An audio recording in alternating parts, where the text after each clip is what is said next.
आप लोग ऑनलाइन आ जाइए।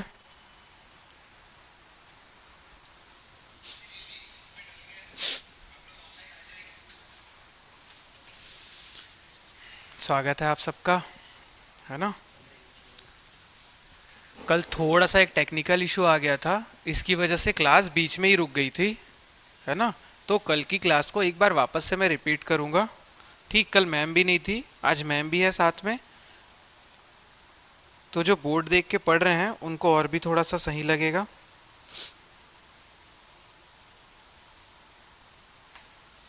अच्छा ठीक, कल एक चीज़ बताना भूल गया था। मैंने पूछा था कि भारत की छोटी काशी किसको कहते हैं करके, है ना। दो तीन लोगों ने भेजा है अपना आंसर, लेकिन वो गलत है। ठीक है, आप जैसे गूगल करोगे तो आपको मिल जाएगा, गुजरात में भी मिल जाएगा, राजस्थान में भी बूंदी मिल जाएगा, लेकिन वो गलत है। ठीक है, आपको एक ही चीज़ लेना है। ठीक है, वो कहाँ लेना है आपको? हिमाचल में लेना है आपको। वो है मंडी। ठीक है, मंडी करके एक जगह है। ठीक है, उसको आपको क्या लेना है? भारत की छोटी काशी। ठीक है, गुड इवनिंग सबको। तो चलो कल का एक बार थोड़ा सा देख लेते हैं, फिर आगे बढ़ेंगे। काकती राजवंश हमने प्रारंभ किया था। ठीक है, उसका अभी जो वंश का जो तिथि है वो नहीं देखेंगे अभी, है ना। तो काकती राजवंश जो है ये कहाँ पे था? वारंगल में था। वारंगल कहाँ पे है? तेलंगाना में। ठीक है, और वारंगल ही क्या था? इसकी राजधानी थी, है ना। और उसके जो संस्थापक थे वो थे प्रताप रुद्रदेव प्रथम। प्रताप रुद्रदेव प्रथम, है ना। छत्तीसगढ़ में काकती राजवंश आया कैसे, इसकी कहानी हमको जाननी है ना। तो प्रताप रुद्रदेव प्रथम, ठीक है, उनके पुत्र आए गणपति। ठीक है, जो कि सबसे सबसे शक्तिशाली शासक थे। अब गणपति के बाद क्या हुआ? वंश को आगे बढ़ाने वाला कोई भी और पुरुष शासक या फिर कोई भी पुरुष बच्चे के रूप में कोई भी बालक नहीं था। और इसके ऊपर एक चीज और ये हो जाती है कि गणपति देव के दो पुत्र ना होके दो पुत्रियां हो जाती हैं। एक जो है वो क्या है? रुद्रमा देवी या रुद्रांबा देवी। ठीक है, और दूसरी है गढ़पांबा देवी। तो गढ़पांबा को अभी साइड करते हैं। रुद्रमा देवी से जो है वो यहाँ से इतिहास फिर से आगे बढ़ता है।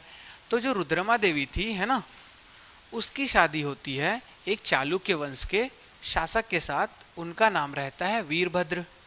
ठीक है, क्या नाम रहता है? वीरभद्रेश्वर।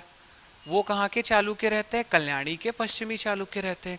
उनसे रुद्रमा देवी का विवाह होता है और उसके पश्चात उनसे एकमात्र पुत्री का जन्म होता है रुद्रमा देवी की, है ना।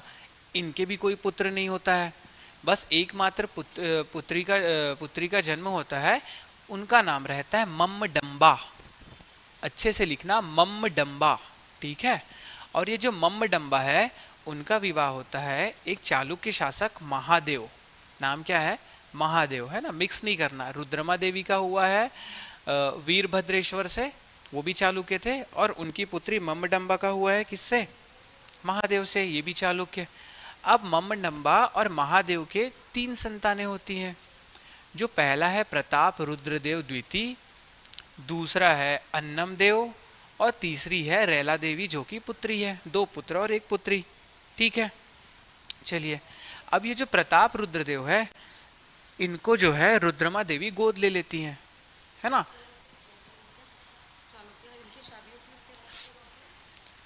तो मम्मडम्बा और महादेव की शादी हो जाती है और तीन संतानें होती हैं इनकी, जिसमें से दो पुत्र हैं और एक पुत्री है।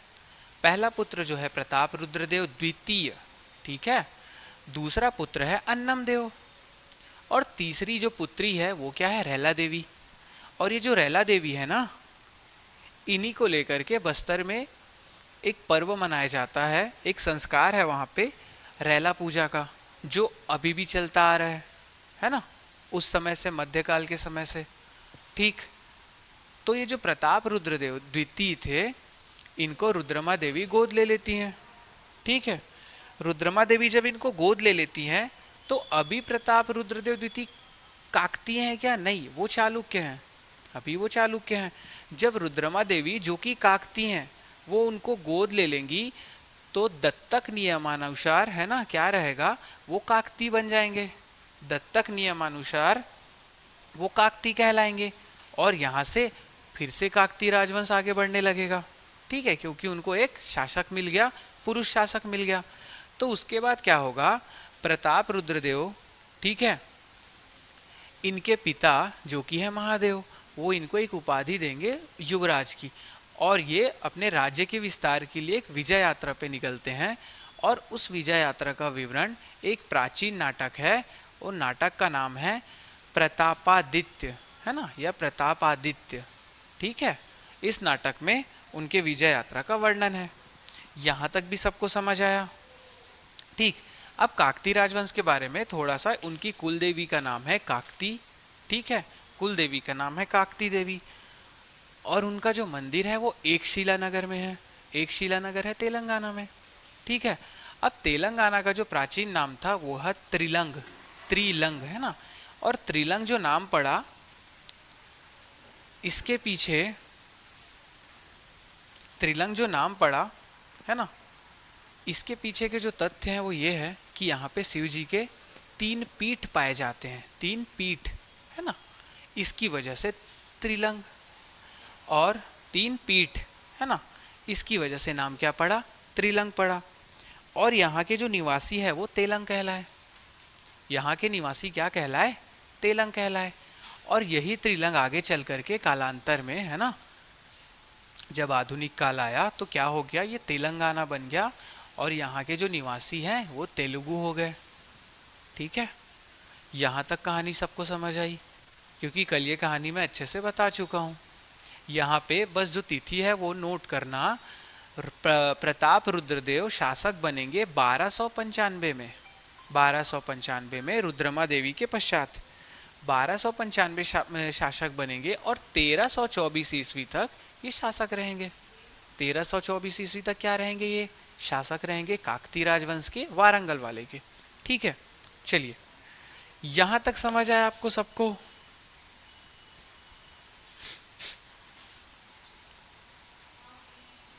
अगर काकती वंश के संस्थापक की बात किया जाए तो प्रताप रुद्रदेव प्रथम हैं, और काकती राजवंश के छत्तीसगढ़ में क्या बोलते हैं संस्थापक की बात की जाए तो उसको प्रताप रुद्रदेव प्रथम नहीं डालना है, वो मैं बताऊंगा कि क्या लिखना है, ठीक है। चलिए, अब यहाँ तक हो गया, अब आगे की कहानी देखते हैं।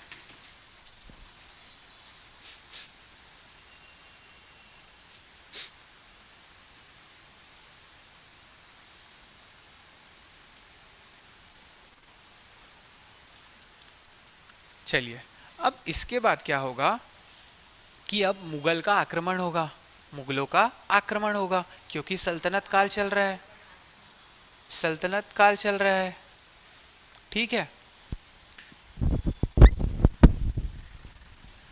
तो सल्तनत काल में क्या होगा, 3 बार मुगल आक्रमण होगा। कहाँ पे, वारंगल में। कौन से राजवंश के ऊपर, काकती राजवंश के ऊपर, ठीक है। और इस समय शासक कौन रहेंगे, प्रताप रुद्रदेव द्वितीय रहेंगे, ठीक है।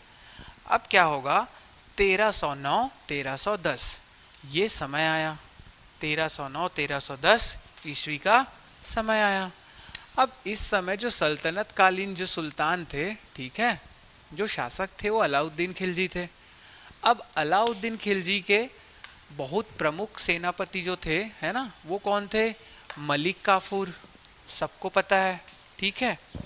अब मलिक काफूर क्या करते हैं, वो दक्षिण भारत को जीतने के लिए एक विजय अभियान पे निकलते हैं, दक्षिण भारत को जीतने के लिए एक विजय अभियान पे निकलते हैं, ठीक है। और वो पहले देवगिरी, ठीक है, देवगिरी के यादवों को जीत लेते हैं। देवगिरी में एक यादव वंश था जो कि काकती राजवंश का दुश्मन था, ठीक है, दोनों में शत्रुता थी। तो आते आते पहले क्या किए, देवगिरी के यादवों को जीत लिया उन्होंने। उसके बाद वो खबर आ गई, क्योंकि यादव भी शक्तिशाली थे उस समय, तो इनको खबर मिली किनको, प्रताप रुद्रदेव द्वितीय को, और उनको ये भी पता चला कि बहुत भारी भरकम मुस्लिम सेना है जो कि बहुत ही खतरनाक है तादाद में भी, ठीक है।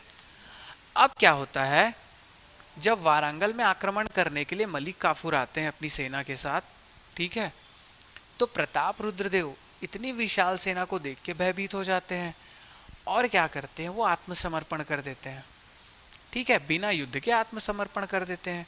और आत्मसमर्पण करते कैसे हैं, अपनी एक सोने की मूर्ति बनवाते हैं, ठीक है, या फिर रहती रही होगी उनके पास एक सोने की मूर्ति। अब उस सोने की मूर्ति को सोने के जंजीर से बांध के, ठीक है, जैसे कैदी कैदी को बांधा गया है, ये दिखाना चाहते थे मलिक काफूर को कि मैं कैद हूँ, ठीक है, कि मैंने आत्मसमर्पण कर दिया है। और उस मूर्ति के हाथ में कोहिनूर हीरा है ना, बहुत कीमती, सबसे कीमती जो हीरा है, उस कोहिनूर हीरे को उस मूर्ति के हाथ में, जो खुद का उनका स्वरूप था, ठीक है, रख देते हैं और भिजवाते हैं कि इनके पास है, मलिक काफूर के पास। मलिक काफूर समझ जाते हैं कि इन्होंने तो आत्मसमर्पण कर दिया है संदेश के साथ, ठीक है। उसके बाद क्या होता है, मलिक काफूर दिल्ली चले जाते हैं वापस अपनी सेना के साथ। लेकिन कैसे, यहाँ पे काकती राजवंश जो है वो एक करद राज्य बन चुका है। किसका? दिल्ली सल्तनत का, ठीक है। करद राज्य मतलब अब जो है काकती राजवंश दिल्ली सल्तनत की अधीनता स्वीकार कर चुका था। और वो वार्षिक जो कर होता है ना, जिसको खिराज कहते हैं, खिराज है ना, उस समय में खिराज कहा जाता था, उसको देने के लिए ये बाध्य था, क्योंकि इसने अधीनता स्वीकार की थी, ठीक है। उसके बाद क्या होता है, ये पहला आक्रमण हो गया। दूसरा आक्रमण होगा 1320 ईस्वी में। दूसरा आक्रमण कब होगा? 1320 ईस्वी में, ठीक है। अब 1320 ईस्वी में प्रताप रुद्रदेव द्वितीय ही थे। अब इन्होंने क्या किया, इन्होंने खिराज देना बंद कर दिया था। क्या किया था इन्होंने? खिराज देना बंद कर दिया था, ठीक है। जो भी इनके बीच जो बात हुई थी कि तुम इतना वार्षिक कर दोगे खिराज के रूप में, वो इन्होंने देना बंद कर दिया था, ठीक है। फिर समय आया 1320 का। अब 1320 में क्या हुआ, वहाँ पे जो शासक था वो था गयासुद्दीन तुगलक। क्या नाम है? गयासुद्दीन तुगलक। उन्होंने अपनी एक सेना भेजी मोहम्मद बिन तुगलक के नेतृत्व में। मोहम्मद बिन तुगलक के नेतृत्व में उन्होंने क्या किया, एक सेना भेजी कहाँ पे? वारंगल में चढ़ाई के लिए, कि देखो वहाँ पे क्यों, वहाँ से जो खिराज है वो आना बंद क्यों हो गया है, ठीक है, कहीं बगावत तो नहीं कर रहे हैं काकतीय, ठीक। तो जब ये आते हैं तो रास्ते में ही एक अफवाह उड़ती है, ठीक है, कि गयासुद्दीन जो तुगलक हैं उनकी मृत्यु हो गई है। तो जो जितनी सेना रहती है उस सेना में एकदम हड़कंप मच जाता है कि हमारे शासक तो निपट गए, उनकी मृत्यु हो गई। तो जो सेना है बिना किसी समय को गवाए वो वापस कहाँ चले जाती है? दिल्ली, और मोहम्मद बिन तुगलक को छोड़ के। इससे मोहम्मद बिन तुगलक को बहुत ही बुरा लगता है। वो क्या करते हैं, कुछ समय बाद, ठीक है, जब सारी चीज़ें वापस से सामान्य हो जाती है, वो फिर अपनी सेना लेके आते हैं और डायरेक्ट क्या करते हैं, प्रताप रुद्रदेव को बंदी बना के दिल्ली ले जाते हैं, ठीक है। अब प्रताप रुद्रदेव बंदी बन गए, दिल्ली चले गए, वहाँ से वो भाग निकलते हैं, मुक्त हो जाते हैं प्रताप रुद्रदेव द्वितीय, और अपनी सेना की छोटी सी टुकड़ी को, है ना, मिलाकर, उनसे मिलकर, उनकी सेना की छोटी सी टुकड़ी, उनकी भी तो सेना थी ना भाई, काकती राजवंश तो था ना, बस उनको कैद करके लेके गया था, बट सेना महल तो वहीं था ना। तो जब उनको, वो अपनी छोटी सी सेना की टुकड़ी के साथ वो कहाँ चले जाते हैं? बस्तर चले जाते हैं। कहाँ चले जाते हैं? बस्तर। ध्यान दो, दिल्ली से भाग के कहाँ? बस्तर, ठीक है।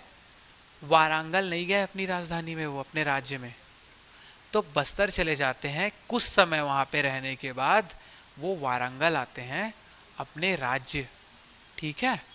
जब उनको लगता है कि स्थिति सामान्य हो गई तो अपने राज्य वारंगल आते हैं, और वहाँ पे उनकी मृत्यु हो जाती है, बिना कुछ किए ऐसी सामान्य मृत्यु हो जाती है।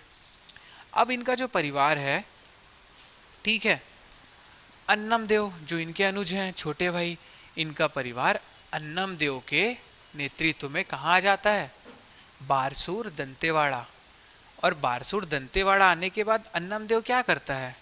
अन्नम देव बारसूर कहाँ से आया? बीजापुर से आएगा, ठीक है, बीजापुर मार्ग से, क्योंकि तेलंगाना से अगर छत्तीसगढ़ में एंटर करेंगे तो कहाँ से? बीजापुर से या फिर सुकमा से, है ना। तो उन्होंने बीजापुर से किया, और दंतेवाड़ा में, बारसूर में किसकी हत्या की थी इन्होंने? हरिश्चंद्र देव की, जो कि छिंदक नागवंशी शासक थे, अंतिम शासक। ठीक है। और वहीं पे टेमरा अभिलेख मिलता है, जो कि दंते टेमरा अभिलेख जो कि बस्तर से मिला था, उसमें भी वही उल्लेख है कि वो अंतिम अभिलेख था छिंदक नागवंश का। और 1324 में ही उनका शासनकाल का अंत होता है, और वही तिथि है। ठीक है, 1324 ईस्वी। तो अन्नम देव क्या करते हैं, हरिश्चंद्र देव की हत्या कर देते हैं और छिंदक नागवंश का अंत करके काकती राजवंश की नींव रखते हैं। कहाँ पे? छत्तीसगढ़ में। तो यहाँ से छत्तीसगढ़ में काकती राजवंश आया। कुछ समय बाद वो जब दंतेवाड़ा में बारसूर में इनकी हत्या करने के बाद कुछ समय वहाँ रहते हैं, उसके बाद पूरे चक्रकोट या बस्तर के शासक बन जाते हैं। पूरे चक्रकोट या फिर बस्तर के राजा बन जाते हैं, शासक बन जाते हैं। यहाँ तक कहानी सबको समझ आई? ठीक है, चलो इसका एक बार स्क्रीनशॉट ले लेना।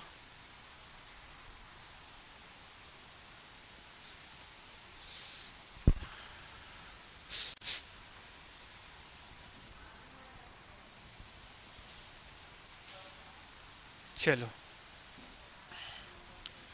तो अब जो काकती राजवंश हम पढ़ेंगे, है ना, वो हम कहाँ पे पढ़ेंगे? छत्तीसगढ़ में। अब हमको यहाँ से लेना देना नहीं है, कहाँ से? वारंगल वाले से। ठीक है, बस ये कहानी क्योंकि क्वेश्चन यहाँ से आता है, नहीं तो छत्तीसगढ़ के बाहर की कहानी थी, बताने का कोई मतलब नहीं होता। ठीक है, आप कनेक्ट कर पाओ इसलिए। जैसे मैं जब आधुनिक भी पढ़ाना चालू करूँगा, आधुनिक इतिहास छत्तीसगढ़ का, तो जो घटनाएं राष्ट्रीय स्तर पे हुई हैं, है ना, उन घटनाओं का प्रभाव कहाँ पे था, और छोटे रूप में यहाँ पे भी हुई है, क्षेत्रीय रूप में। कहाँ पे? छत्तीसगढ़ राज्य में। तो जब हमको पता ही नहीं रहेगा कि राष्ट्रीय स्तर में जो घटना हुई है वो घटना है क्या, और छत्तीसगढ़ से बस हम केवल तथ्य पढ़ेंगे, तो आप भूल जाओगे। ठीक है, तो हम क्या करेंगे, हम पहले देखेंगे कि राष्ट्रीय स्तर पे उस घटना का कारण क्या था, क्या हुआ था, एकदम ब्रीफ में देखेंगे, है ना, बहुत ही संक्षिप्त में। ठीक है, एकदम से अगर वैसा राष्ट्रीय स्तर का पढ़ने लगे तो फिर तो भारत का इतिहास हो जाएगा। आप भारत के आधुनिक इतिहास में वो चीज़ पढ़ ही लोगे। ठीक है, चलो, तो अब जो काकती राजवंश है छत्तीसगढ़ में, कुल मिलाकर के 20 शासक आएंगे। कितने शासक आएंगे? 20 शासक आएंगे, 20। ठीक है, और इनका जो कार्य है, सॉरी जो काल है, वो कब से कब तक? 1324 से प्रारंभ हुआ और ये चलेगा लगभग 623 वर्ष, है ना। इतना लंबा शासनकाल हमने केवल एक राजवंश का देखा है, जो कि मध्यकाल में ही देखा है। और जब इधर काकती राजवंश चल रहा है, तो छत्तीसगढ़ के मैदानी क्षेत्र में कौन सा राजवंश चल रहा है? कलचुरी राजवंश, है ना, जो कि लगभग 750 वर्ष का था। ठीक है, और ये कितने वर्ष का बताया मैंने अभी? 623 वर्ष का। और टोटल कुल कितने शासक? 20 शासक। तो पहला शासक कौन हो जाएगा? अन्नम देव। तो शासक लिखना, और उसमें पहले नंबर पे क्या लिखोगे? सब हेडिंग डालोगे शासक का, और उसमें और एक सब हेडिंग डालोगे। क्या रहेगा शासक प्रथम? पहले नंबर में अन्नम देव। क्या पहले शासक कौन हो जाएंगे? अन्नम देव। चलिए, अब यहाँ से प्रारंभ होगा छत्तीसगढ़ में काकती राजवंश का इतिहास। ठीक है,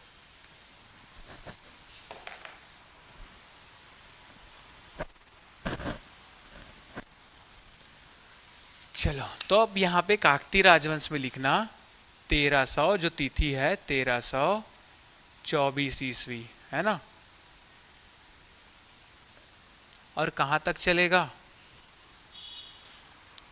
पूरा चलेगा ये 1947 तक, 1947 तक। ठीक है, कहाँ तक चलेगा? पूरा 1947 तक। जब देश आज़ाद हो जाएगा, है ना, तब इसका विलीनीकरण हो जाएगा। चलिए, तो शासक, है ना, कितना बताया मैंने? टोटल 20 शासक आ जाएंगे, 20 शासक। और कितने वर्ष के लिए? 623 वर्ष का शासनकाल रहेगा। ठीक है, अब डरना नहीं कि 20 शासक हैं, 20 शासक में से 1 2 3 4 है ना, 5 शासक का बस थोड़ा सा ज़्यादा में पढ़ना है, वो भी कहानी ही है, आपको ज़्यादा तथ्य नहीं रटने हैं, है ना, कहानी ध्यान में रहेगा तो सब चीज़ होगा। चलो, तो यहाँ पे शासक देखते हैं। पहले नंबर पे कौन आएंगे? अन्नम देव। अन्नम देव। और ये जो अन्नम देव है, इनका जो राज्यकाल है वो राज्यकाल रहेगा, कहाँ से प्रारंभ हुआ? 1324 से। और कब तक रहेगा? 1324 से कब तक रहेगा? 1369 तक। 69 है ना, 1369 तक, 69, 1369 तक। ठीक है, चलिए।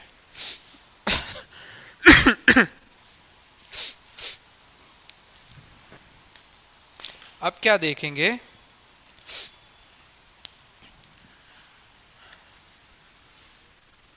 यही क्या रहेंगे अब छत्तीसगढ़ में काकती राजवंश के? पहला चीज देखेंगे जो संस्थापक रहेंगे। ठीक है, क्वेश्चन सीधा पूछा जाएगा, छत्तीसगढ़ में काकती राजवंश के संस्थापक कौन थे? तो क्या डालोगे? सीधा अन्नम देव। क्या डालोगे? अन्नम देव डालोगे, है ना। दूसरी जानकारी जो मिलती है, दंतेवाड़ा अभिलेख। दंतेवाड़ा अभिलेख में क्या मिलता है? इनका नाम जो है, नाम, वो अन्नम राज मिलता है, अन्नम राज। ठीक है, वास्तविक नाम था अन्नम देव। दंतेवाड़ा अभिलेख में क्या मिला? अन्नम राज मिला। इन्होंने अपनी राजधानी बनाई, किसको? इन्होंने अपनी राजधानी बनाई मंधोता। मंधोता कहाँ पे है ये? बस्तर के लेफ्ट साइड में, बस्तर के पूर्व दिशा में है ये, है ना। बस्तर जिले में है लेकिन पूर्व दिशा में है, जो बस्तर सिटी है उसके पूर्व दिशा में, है ना। बस्तर में क्या है राजधानी? मंधोता। मंधोता, है ना। चलो, इनकी पत्नी थी, चौथी जानकारी जो इनसे इनकी मिली है वो है इनकी पत्नी। पत्नी का नाम है सोन कुंवर चंदेलिन। सोन कुंवर, कुंवर, सोन कुंवर चंदेलिन। ठीक है, अब ये जो उनका लास्ट नेम है सोन कुंवर चंदेलिन का, ये चंदेल वंश की थी। इसी वजह से आगे के जो बस्तर के शासक है ना, आगे के आने वाले समय के, है ना, आगे के बस्तर के जो शासक हैं, है ना, वो स्वयं को क्या मानते हैं? चंद्रवंशी मानेंगे, है ना। और चंद्रवंशी मानने का कारण क्या है? सोन कुंवर चंदेलिन जो कि संस्थापक की पत्नी थी, है ना, और यहीं से ये राजवंश प्रारंभ हुआ है छत्तीसगढ़ में। तो वो चंदेल वंश की थी, चंदेल रानी थी। इसी वजह से आगे के जो शासक आएंगे काकती राजवंश के, बस्तर के, है ना, वो अपने आप को चंद्रवंशी मानेंगे। चंद्रवंशी की हम चंद्रवंश के हैं, चंद्रवंशी हैं। ठीक है, ये चीज हो गया। चलो, राजधानी भी देख लिए, पत्नी भी देख लिए। अब एक जो विशेष जानकारी है जहां से क्वेश्चन बनता है, इन्होंने कुल देवी का, अपनी कुल देवी का एक मंदिर बनाया। ठीक है, कुल देवी के मंदिर का निर्माण करवाया। कहां पे करवाया? ताराला ग्राम। ताराला, है ना, ताराला ग्राम, ग्राम ही है, ठीक है, ताराला ग्राम। ठीक, और इनकी जो कुल देवी थी उनका नाम क्या था? जो इनकी कुल देवी थी अन्नम देव की, काकती राजवंश की, उनका यहाँ पे नाम है ना, क्या नाम था? दंतेश्वरी। दंतेश्वरी देवी। ठीक है, दंतेश्वरी देवी। और मंदिर बना कहाँ पे है? ताराला ग्राम में। तो जब मंदिर बन गया ना, मंदिर बना, दंतेश्वरी देवी का मंदिर बना जो कि कुल देवी है, ठीक है। तो ये जो ताराला ग्राम है, इसका नाम बदल के क्या हो गया? इसका नाम क्या हो गया? दंतेवाड़ा। दंतेवाड़ा नगर, ठीक है। तो ये दंतेवाड़ा नगर नाम कैसे पड़ा? ये सबको समझ आ गया कैसे पड़ा नाम? दंतेश्वरी देवी के मंदिर की वजह से, है ना। उन्हीं के नाम पर नगर का नाम, नगर के नाम पर उनका नाम नहीं है, उनके मंदिर के नाम पे जो ताराला ग्राम था दंतेवाड़ा का, प्राचीन काल का नाम, वो नाम बदल के दंतेवाड़ा नगर हो गया, जो कि अभी वर्तमान समय तक भी है, ठीक है। चलिए अब देखो, ये जो दंतेश्वरी देवी है, ये बस्तर की भी कुल देवी है ना, बस्तर की कुल देवी। और ये है कहाँ पे? जो मंदिर है वो है कहाँ पे? कौन सा संगम है यहाँ पे? कौन सा संगम है? संखिनी डंकिनी नदी का। संखिनी लिखना ना, संखिनी, संखनी नहीं लिखना, संखिनी डंकिनी, है ना, संगम। पता होगा ना आप लोग को, बहुत लोग गए भी होंगे घूमने, जानकारी तो पता होगी। तो संखिनी डंकिनी नदी के संगम पर क्या है? दंतेश्वरी देवी का मंदिर है। कहाँ पे? दंतेवाड़ा में। दंतेवाड़ा, दंतेवाड़ा जिला में, ठीक है। यहाँ तक समझ आया सबको? चलो एक चीज ये देख लेना, ये जो दंतेश्वरी देवी है ना, ठीक है, इनकी मूर्ति कैसी है? 6 भुजाओं वाली, 6 भुजा, है ना। और कैसी है? काले ग्रेनाइट की।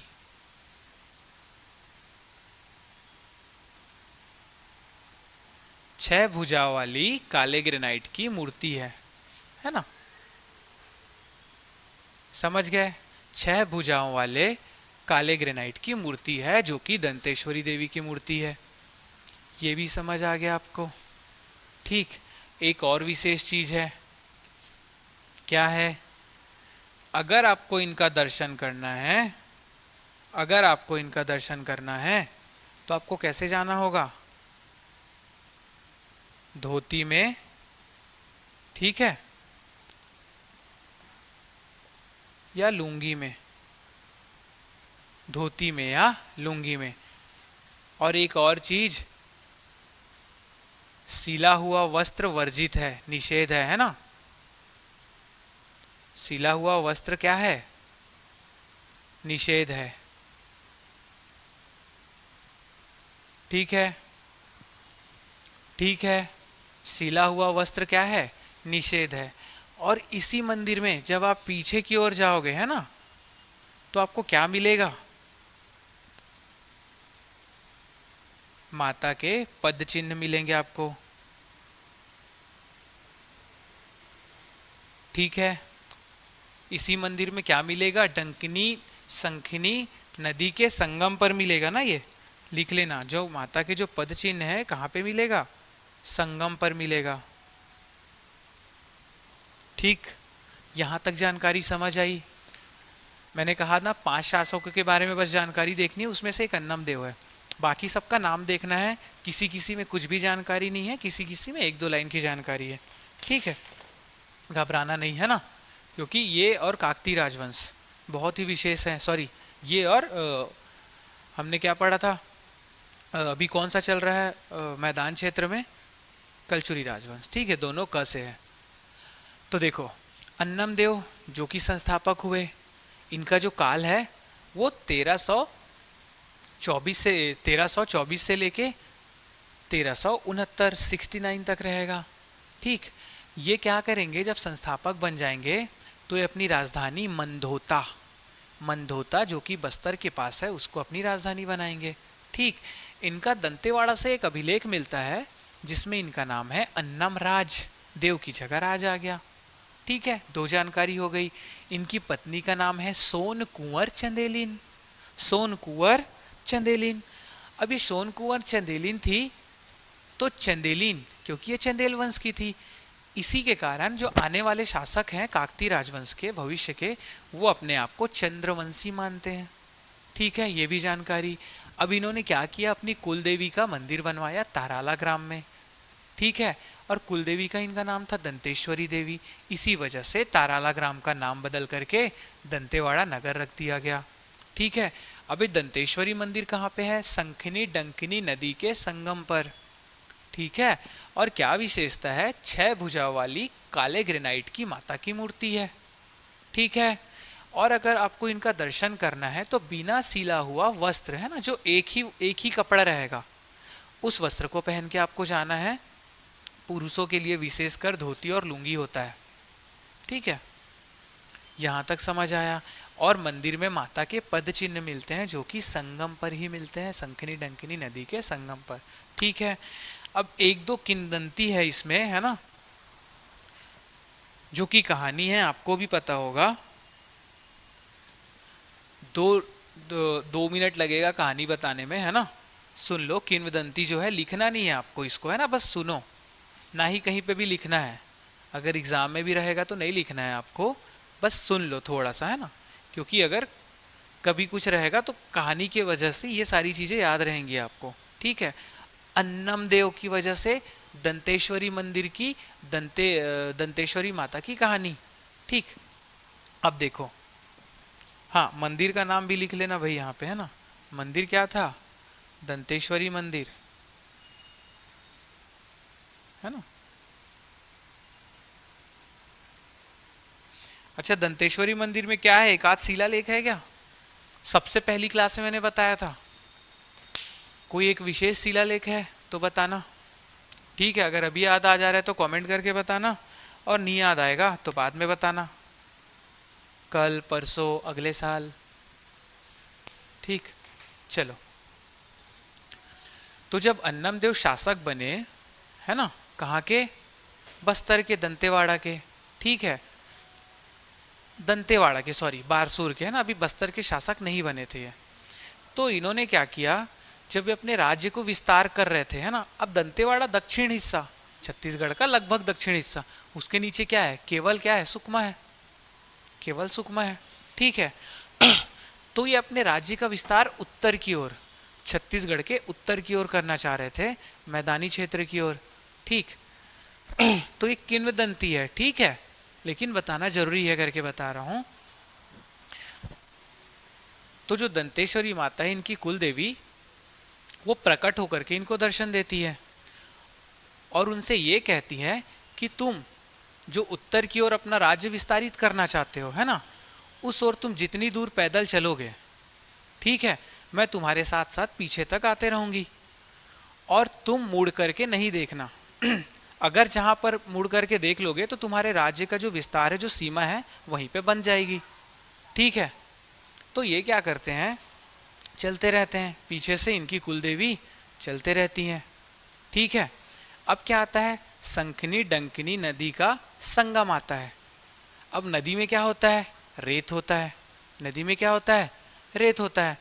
तो राजा जब चलते रहते हैं तो उनको माता के जो पायल रहती है ना, पायल में जो घुंघरू रहता है, उसकी आवाज़ को सुन करके उनको लगता है कि हाँ, माता तो साथ में आ रही है, जो उनकी कुल देवी है साथ में पीछे पीछे आ रही है। एकाएक संगम के पास उनको घुंघरुओं की आवाज़ आनी बंद हो जाती है। ठीक है, अब घुंघरुओं की आवाज़ आनी बंद हो गई तो वो क्या करते हैं, पीछे मुड़ के देखते हैं और माता वहीं पे स्थिर हो जाती है। माता वहीं पे क्या हो जाती है, स्थिर हो जाती हैं, और वहाँ तक उनकी राज्य का सीमा हो जाता है। ठीक है, और वही संगम, जो पद चिन्ह है ना, वो माता का पद चिन्ह अभी भी वहाँ पे है। तो वही संगम पे क्या बना है, दंतेश्वरी मंदिर बना है। ठीक है, तो कहा जाता है कि जब वो ठहरी तो एक श्वेत कलर का वस्त्र, है ना, सफ़ेद कलर का एक कपड़ा, पूरा जहाँ तक क्षेत्र में वो लोग गए थे उत्तर की ओर, पूरा आसमान में वो क्या हो गया, पूरा विस्तृत हो गया। ठीक है, तो यहीं से बस्तर का नाम पड़ा। क्या नाम पड़ा, वस्त्र है ना, श्वेत वस्त्र, तो वस्त्रजन क्षेत्र, वस्त्रजन क्षेत्र क्या होगा, वस्त्रजन क्षेत्र, वस्त्र के नीचे आने वाला क्षेत्र, तो वस्त्रर कहलाया। क्या कहलाया, वस्त्रर कहलाया। वस्त्रर, व आधा सा त्रर, वस्त्रर कहलाया, जो कि आगे चल के क्या हुआ, बस्तर हो गया, जो कि आगे चल के क्या हो गया, बस्तर हो गया। तो एक ये किंवदंती थी। ठीक है, दूसरी किंवदंती एक लाइन की है, वो क्या है, उस समय बस्तर में बांस के बहुत सारे पेड़ थे। ठीक है, बांस के बहुत सारे पेड़ थे। तो एक किंवदंती ये निकलती है कि वो बांस का तल था। ठीक है, वो क्या था, बांस का तल था। तो वहां से एक नाम क्या निकलता है, बांसतल। क्या निकलता है, बांसतल।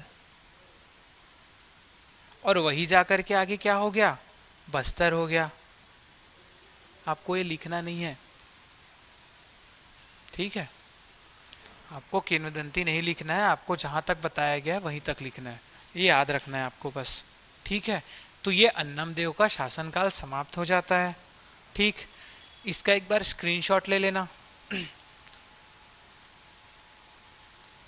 कि नहीं लोगे अभी, इधर का है ना, मैं इधर पढ़ा देता हूँ, फिर एक साथ ले लेना। ठीक, तो ये अन्नमदेव प्रथम, सॉरी अन्नमदेव जो कि प्रथम शासक हुए। अब उसके बाद जो हम देखेंगे द्वितीय क्रम के शासक है ना, हमीरदेव।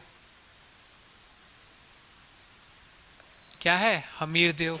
अभी ये देखना कि ये क्या है, एक के बाद उनका पुत्र, उनके बाद उनका पुत्र, तो कनेक्शन कहीं पे भी टूटा नहीं है। जहां पे टूटेगा मैं बताऊंगा। जैसे अन्नमदेव, अन्नमदेव के बाद कौन, हमीरदेव कौन है, उनके पुत्र हैं।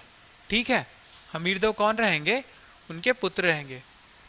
इनका जो कार्यकाल रहेगा, अन्नमदेव ने कहाँ पे छोड़ा था, 1369। 1369 में कहाँ पे छोड़ा था अन्नमदेव ने, 1369 पे छोड़ा था। ठीक, तो ये आ जाएंगे 1369 से 1410, 1410 ईस्वी। कौन है, हमीरदेव हैं। ठीक है, अब हमीरदेव जो थे वो क्या थे, अन्नमदेव के पुत्र थे। ठीक, लेकिन इनकी जानकारी नहीं मिलती है ज़्यादा। इनकी जो जानकारी है कहाँ पे मिलेगी आपको, बस्तर के इतिहास में, सॉरी उड़ीसा के इतिहास में, उड़ीसा के इतिहास में।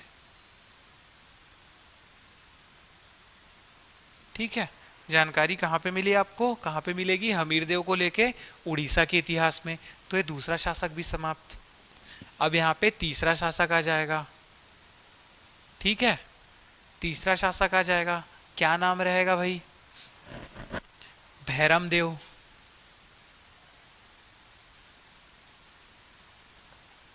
भैरमदेव है ना, इनका जो राज्य वर्ष रहेगा, कहाँ पे छोड़ा था हमीरदेव ने, अब ये हमीरदेव के पुत्र हो गए भैरमदेव। ठीक है, समझ आ रहा है ना, 1410 से 1410 से लेकर के, देखो हर बार पुत्र पुत्र नहीं लिखूंगा, जहां पे कोई भाई आया या फिर कोई दूसरे शासक आए जिनका संबंध पिता पुत्र का नहीं रहेगा, है ना, वहां पे मैं बताऊंगा। लेकिन अभी आप क्या लेके चलोगे, अन्नमदेव, अन्नमदेव के बाद उनका पुत्र कौन है, हमीरदेव, हमीरदेव के बाद भैरमदेव। ठीक है, तो ऐसे आपको लेकर के चलना है। ठीक, तो ये 1410 से जो भैरमदेव है 1468।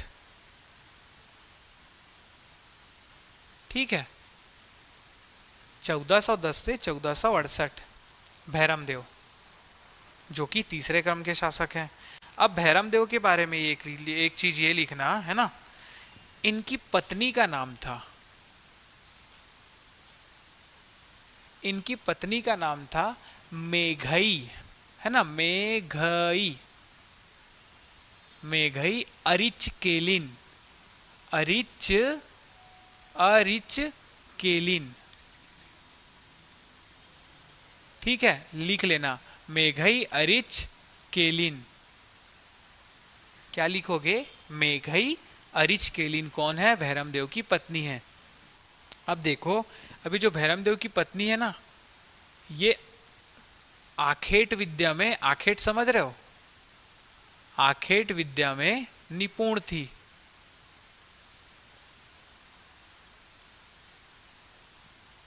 आखेट समझ रहे हो ना? शिकार, आखेट करना, शिकार करना, है ना? तो शिकार करने का जो कला था, जो एक विद्या थी, है ना, उसमें निपुण थी, अच्छे से शिकार करती थी।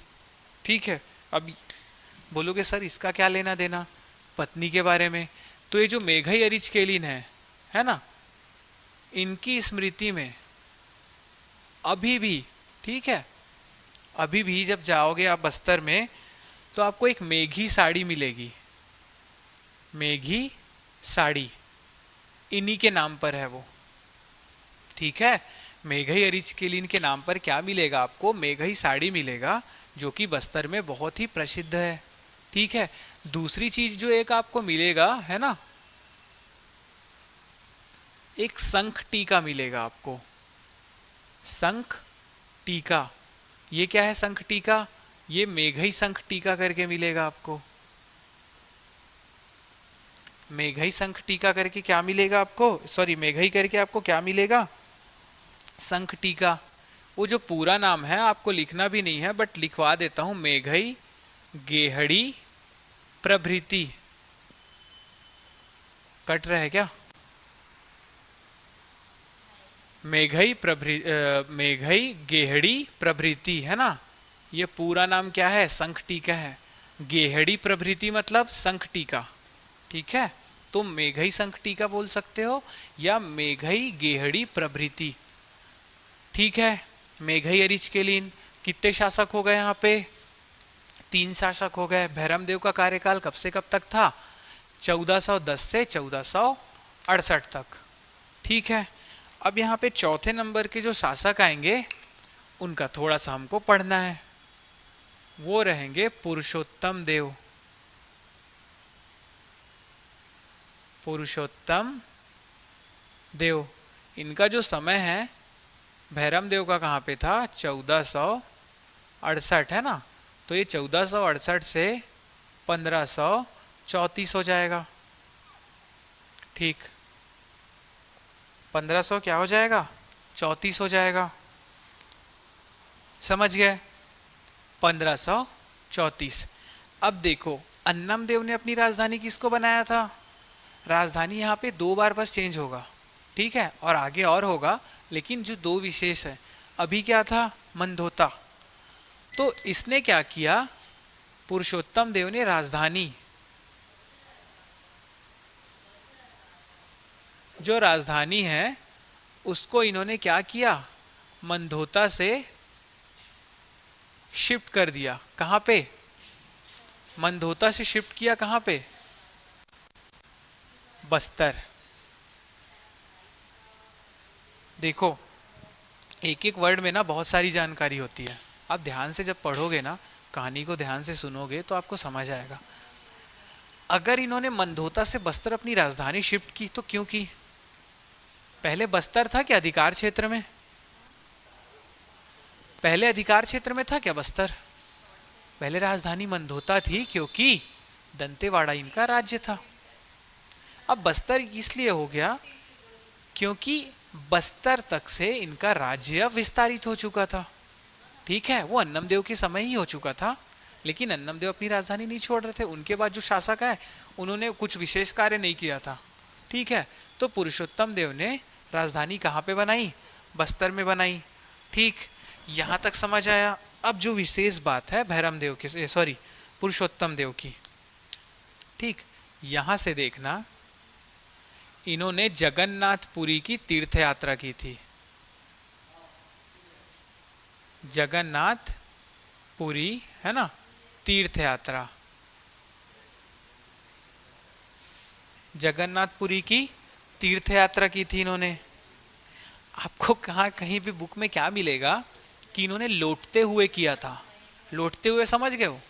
अगर आप जमीन में सो रहे हो और ऐसे लुढ़कते हुए किधर जा रहे हो, तो क्या किसी किसी बुक में आपको ये मिलेगा कि ये लुढ़कते हुए, है ना, लौटते हुए, ऐसे है ना, जमीन में लौटते हुए बस्तर से लेकर के जगन्नाथपुरी गए। दूसरी चीज कहीं कहीं पे और एक ज्यादा मिलती है, वो है कि ये पेट के बल सरकते हुए गए थे करके, पेट के बल सरकते हुए गए थे।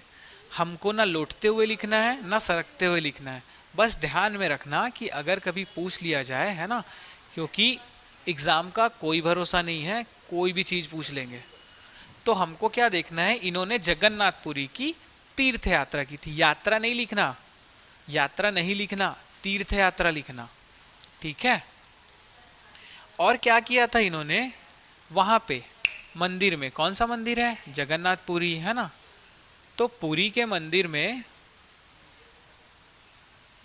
इन्होंने क्या किया था, स्वर्ण के आभूषण, है ना, आभूषण और मुद्राएं,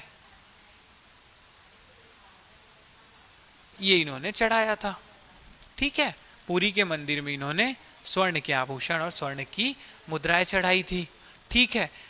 अब देखो ये चीज कहां पे सत्य लगती है कि ये पैदल गए होंगे, चलो मान के चलते हैं कि पैदल गए होंगे, तो ये चीज इतनी तो सच्चाई है कि ये किसी साधन से नहीं गए थे। साधन से गए थे तो सामान्य तीर्थ यात्रा होती ना, लेकिन ये जब तीर्थ यात्रा गए जगन्नाथपुरी, तो वहां के शासक ने, ठीक है, पुरी या फिर उड़ीसा के शासक लिखना, पुरी लिख लेना ब्रैकेट में, उड़ीसा के शासक, है ना, शासक ने प्रसन्न होकर के, प्रसन्न किस बात से होंगे भाई, कि राजा आया है करके, नहीं ना, उनकी निस्वार्थ भक्ति को देख के, कि वो बिना साधन से आए, जबकि आ सकते थे रथ से और किसी चीज से आ सकते थे, लेकिन मिनिमम अगर हम लेके चलते हैं निम्नतम भी, तो वो क्या है, पैदल तो गए होंगे ना। तो जो उड़ीसा के या पुरी के जो शासक थे, अच्छा किसी को कोई डाउट है क्या, क्वेश्चन वेश्चन कुछ कमेंट वगैरह नहीं कर रहे हो, पूछ लो भाई, ठीक। तो उड़ीसा के जो शासक हैं वो प्रसन्न होके क्या देते हैं इनको, 16 पहियों वाला रथ, है ना, 16 पहियों वाला रथ देते हैं, 16 पहियों वाला, है ना।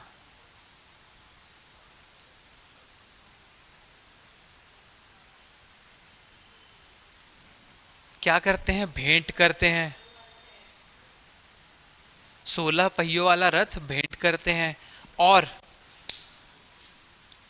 एक उपाधि देते हैं पुरुषोत्तम देव को, ठीक है, एक उपाधि देते हैं, उपाधि क्या है, रथपति की, रथपति, रथपति की उपाधि देते हैं। तो काकतीय राजवंश में कौन से शासक को रथपति की उपाधि मिली है, पुरुषोत्तम देव, जो कि चौथे क्रम के शासक हैं। किसने दिया, पुरी के शासक ने। पुरी कहाँ पे, उड़ीसा में। क्यों दिया, जगन्नाथपुरी की तीर्थ यात्रा की वजह से, ठीक। अब ये क्या करते हैं, जो पुरुषोत्तम देव है ना, वो ये इस रथ को लेकर के, है ना, रथ के साथ, रथ प्लस मतलब रथ और भगवान का, देखो यहां पे एक चीज समझना, ठीक है, भगवान का विग्रह, है ना, रथ और विग्रह, समास विग्रह संधि विग्रह नहीं है ना, ये विग्रह क्या है, भगवान का विग्रह। अभी भगवान का विग्रह क्या होता है बताऊंगा, है ना, पहले सुन लो। तो रथ और भगवान के विग्रह के साथ ये कहाँ आ जाते हैं, बस्तर आते हैं, है ना।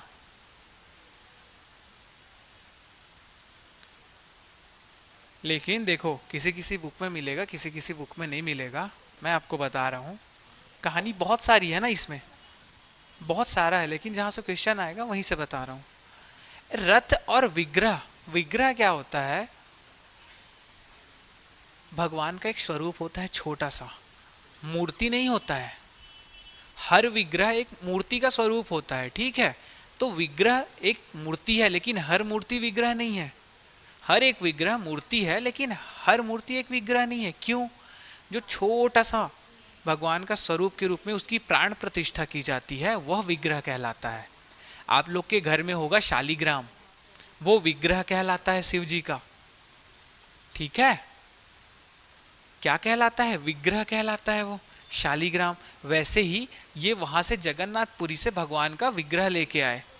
ठीक है, तो जो विग्रह लेके आए और बस्तर वापस आए, ठीक है, तो बस्तर विकास खंड में, है ना, विग्रह समझ गए, तो बस्तर विकास खंड में एक जगह है बकावंड, बकावंड है ना, ग्राम है बकावंड, जो बकबक करते हैं वैसा वाला बकावंड। ठीक है, उस बकावंड में, उस बकावंड में 360, कितने? 360 आरण्यक ब्राह्मण,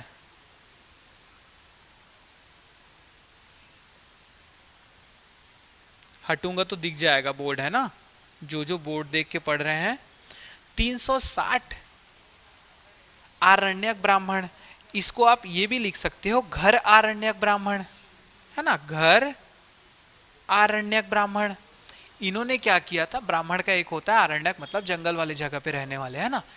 घर आरण्यक ब्राह्मण कितने? 360। इन्होंने क्या किया था? भगवान की पूजा की थी रथ के सहित। इन्होंने क्या किया था? पूजा की थी, है ना, रथ और भगवान की पूजा की थी। कहां पे? बकावंड में। कहां पे? बकावंड में। ठीक है, और भगवान को भोग जो लगाया था, पीठा, पीठा का भोग लगाया था। अब जो पीठा है ना, ये जो जगन्नाथ भगवान को जो 56 भोग लगता है ना, उसमें सबसे विशेष यही पीठा है, जो चावल के आटे, चने के आटे, है ना, और कुछ कुछ सौंफ, गुड़, कुछ कुछ विशेष चीज़ों के साथ मिट्टी के हांडी में, चूल्हे में बनाया जाता है। ठीक है, उस पीठा का इनको भोग लगाया गया था रथ के सहित, जो भगवान का विग्रह लेके आए थे। ठीक है, तो इसी वजह से उस स्थान का जो नाम है ना, उस स्थान का नाम क्या पड़ गया था? स्थान का नाम पीठापुर। समझ गया पीठापुर कहाँ है और क्यों नाम पड़ा? भगवान को पीठा का भोग लगाया गया था। कहाँ पे? बस्तर विकास खंड में। बकावंड एक जगह है, कहीं कहीं पे आपको बकावंड विकास खंड में वो जगह है ना। तो क्या नाम पड़ गया उसका? पीठापुर। और वो जिस चबूतरे पे भोग, अब भगवान को नीचे में थोड़ा ना रखेंगे, तो जिस चबूतरे में भोग लगाया गया था, है ना, जो ये भोग, भोगा लिखा हूं, है ना, जिस चबूतरे में लगाया गया था, वो चबूतरा अभी भी है, अभी भी वैसा का वैसा है। आप जाके घूम के आ सकते हो, वो चबूतरा वैसा का वैसा है। ठीक है, और जब ये रथ लेके आए थे, ठीक 16 पहियों वाला, भोग भी लग गया। अब भोग के बाद वापस गए, और जो विग्रह लेके आए थे उसको एक जगन्नाथ मंदिर बना करके इन्होंने स्थापित किया। ठीक है, अब जब लाए थे तब से प्रतिवर्ष इसी वजह से, है ना, प्रतिवर्ष क्या लगता है?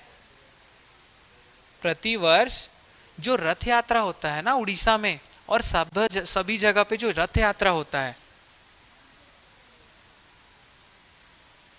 तो यहाँ पे किस नाम से होता है वो?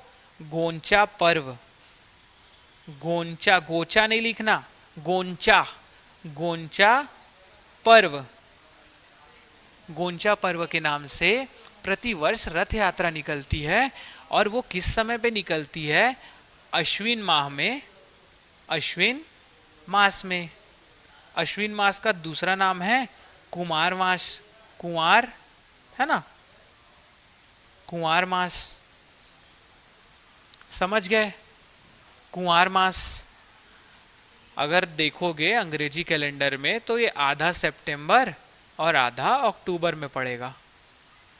तो प्रतिवर्ष, और ये गोंचा पर्व कहाँ पे होता है? जगदलपुर में।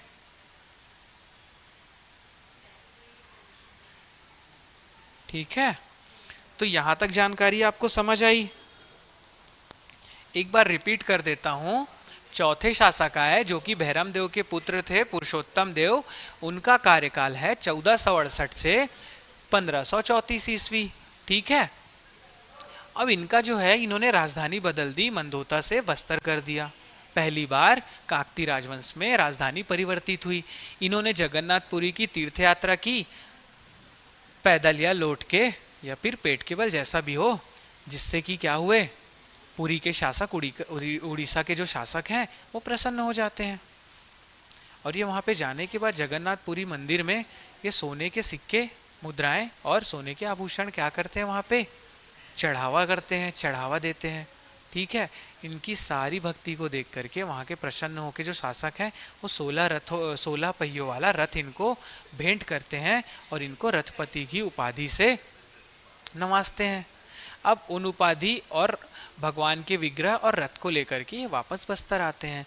तो बस्तर विकासखंड में बकावंड या फिर बकावंड विकासखंड है ना, एक बार कल क्लियर करके बता दूंगा।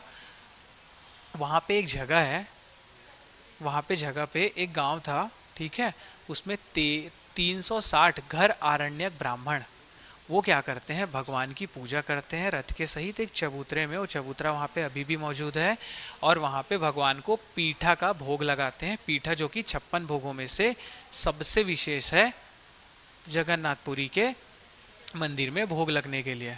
ठीक है, इसीलिए उस स्थान का नाम क्या पड़ जाता है, पीठापुर पड़ जाता है। ठीक, और प्रतिवर्ष जगदलपुर में रथ यात्रा जो कि गोंचा पर्व के नाम से जाना जाता है, अश्विन या फिर कुंवार मास में लगता है, जो कि सितंबर और अक्टूबर के समय में पड़ता है। ठीक है, एक चीज और बता दे रहा हूं, अभी तक हमने 4 शासक देख लिया, अन्नम देव, हमीर देव, भैरम देव और पुरुषोत्तम देव। आगे के जो शासक हैं वो हम अगली क्लास में करेंगे। एक चीज और आप देख लेना, जब ये 16 पहियों वाला लेके आते हैं ना रथ, तो उसमें से जो 12 पहिए वाला 12 पहियों को ये दंतेश्वरी मंदिर को सौंप देते हैं। ठीक है, अपनी कुल देवी को। और जो 4 पहिए हैं ये रथ यात्रा के लिए जगन्नाथ मंदिर में। तो जब रथ यात्रा निकलता है तो ये 4 पहियों में निकलता है। ठीक है, मिक्स नहीं करना। बस्तर दशहरा के समय में वो 12 पहियों वाला रथ निकलता है। ठीक है, बस्तर दशहरा के समय वो 12 पहियों वाला रथ निकलेगा और 4 पहिया यहाँ पे ये लेके आए थे 16, और 12 और 4 में इन्होंने क्या कर दिया, विभाजन कर दिया। समझ गए? कहीं कहीं पे आपको मिलेगा कि जो 360 घर आरण्यक जो ब्राह्मण थे ये उड़ीसा से आए थे इनके साथ, लेकिन हमको नहीं लेके चलना है। लेकिन ध्यान में रहना चाहिए कि अगर क्वेश्चन उसको उसी को सत्य मान करके पूछे तो जो एग्जाम में मानेंगे हमको उसको सत्य मानना है। ठीक है, तो कहीं कहीं पे क्या लेके आता है, क्या मिलता है कि ये जो घर आरण्यक जो ब्राह्मण थे वो उड़ीसा से आए थे पुरुषोत्तम देव के साथ। ठीक है, यहाँ तक की जानकारी आपको समझ आ गई होगी, तो बोल दो 1-2 बार यस सर करके। ठीक है, आगे की जो नेक्स्ट क्लास है उसमें आगे के शासकों के बारे में हम पढ़ेंगे। ठीक, चलिए आज की क्लास में कोई भी डाउट रहेगा तो बताना, और दंतेश्वरी मंदिर में कौन सा शिलालेख मिला है ये मेरे को कमेंट करके बताना। ठीक है, व्हाट्सएप में, टेलीग्राम में। अगर टेलीग्राम में मैं रिप्लाई नहीं करता तो समझ जाया करो कि थोड़ा सा व्यस्तता है ना, अगर बिजी हूँ इसकी वजह से नहीं, लेकिन उसको क्लास में मैं क्लियर कर देता हूँ, है ना। चलिए, तो आज की क्लास में इतना ही। आप सबको शुभ रात्रि। चलिए, धन्यवाद।